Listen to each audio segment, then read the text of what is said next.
বন্ধুরা, আশা করি তোমরা সকলেই খুব ভালো আছো। রিঙ্কি রান্নাঘর প্রাণহারাতে তোমাদের সকলের আমন্ত্রণ রইল।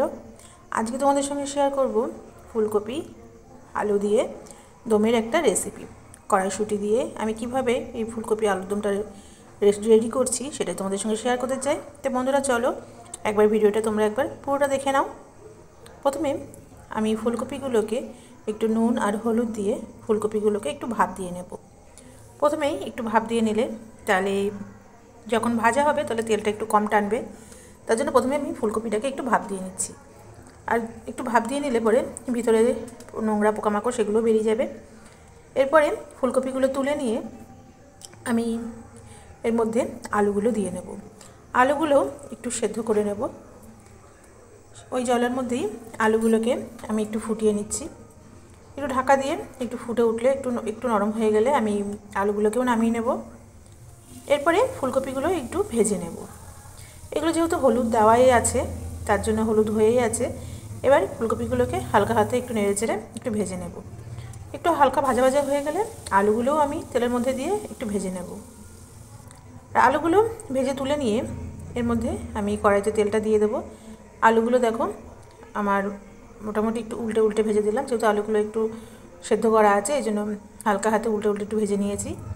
এরপরে কড়াইয়ের মধ্যে আমি শুকনো লঙ্কা, তেজপাতা আর দিয়ে দিচ্ছি গোটা গরম মশলা।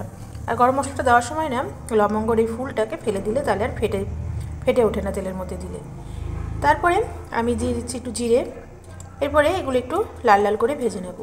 যখন সুন্দর একটা গন্ধ বেরিয়ে আসবে তখন তেলের মধ্যে দিয়ে দেবো 1 চামচ মতো চিনি। আর চিনিটা দেওয়ার কারণ তোমরা হয়তো আগে রেসিপিটা ফলো করেছো যে চিনিটা দিলে পরে কড়াইতে সোমবারের সময় তরকারি কালারটা সুন্দর হয় আর তরকারির টেস্টটাও সুন্দর হয়। এরপরে আমি দিয়ে নিয়েছি টমেটো আর দিয়ে নিয়েছি আদা আর লঙ্কা। আদা লঙ্কার পেস্টটা দিয়ে একটু নাড়াচাড়া করে এর মধ্যে দিয়ে নিচ্ছি কস্তুরি মেথি।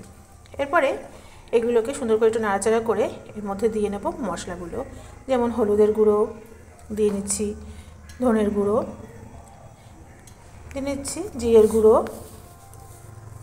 আর একটু শুকনো লঙ্কার গুঁড়ো দিয়ে নেব। এরপরে আমি মশলাটাকে একটু কষিয়ে নেব।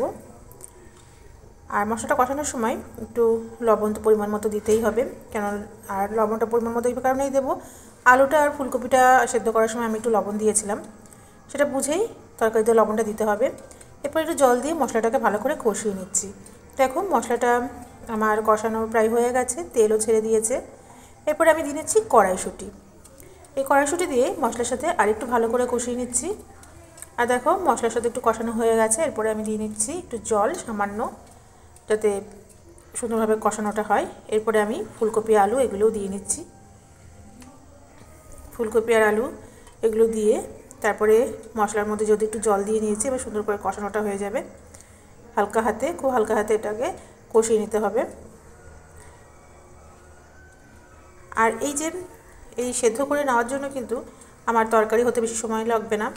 আর যদি তাড়াহুড়োর ব্যাপার থাকে তাহলে যদি আগে থেকে একটু সিদ্ধ করে নেওয়া যায় তাহলে কিন্তু বেশ তরকারিটা ভালোই হয়, তাড়াতাড়িও হয়ে যায়। আর সবচেয়ে বড় কথা কী বলো তো, তরকারি যখনই ঢেকে দেওয়া হয় না তখনই কিন্তু তরকারির যে কালারটা সেটা কিন্তু নষ্ট হয়ে যায়। আর তার জন্য প্রথমে যদি এরকমভাবে একটু ভাপ দিয়ে নেওয়া হয় আর তাহলে ঢাকার প্রয়োজন পড়বে না। প্রথমেই আমি যেহেতু ঢাকা দিয়ে ভাপ দিয়ে নিয়েছি তার জন্য আমার ফুলকপি আলু এগুলো মোটামুটি সেদ্ধ হয়ে আছে। পরে আর কষানোর পরে আর জল দেওয়ার মানে ঢাকা দেওয়ার কোনো প্রয়োজন পড়বে না, তাহলে তরকারির কালারটাও নষ্ট হবে না। আর এই দেখো এরপরে আমার হয়ে গেছে তরকারিটা। এরপরে আমি এর মধ্যে দিয়ে নিচ্ছি কস্তুরি মেথিটা একটু গরম কড়াইতে ঢেলে নিয়েছিলাম।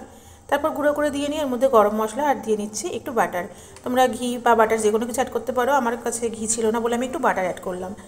তো যাই হোক, এরপরে নামানোর আগে আমি একটু ধনেপাতা দিয়ে 5 মিনিটের জন্য আমি এটাকে ঢাকা দিয়ে রেখে দিচ্ছি। তাহলে কী হবে, ফ্লেভারটা সুন্দরভাবে ভিতরে স্টিম হয়ে যাবে। তারপরে এটাকে আমি নামিয়ে নেব। তরকারিটা আমার পুরো কমপ্লিট হয়ে গেছে। দেখো তরকারিটা আমি নামিয়ে নিচ্ছি।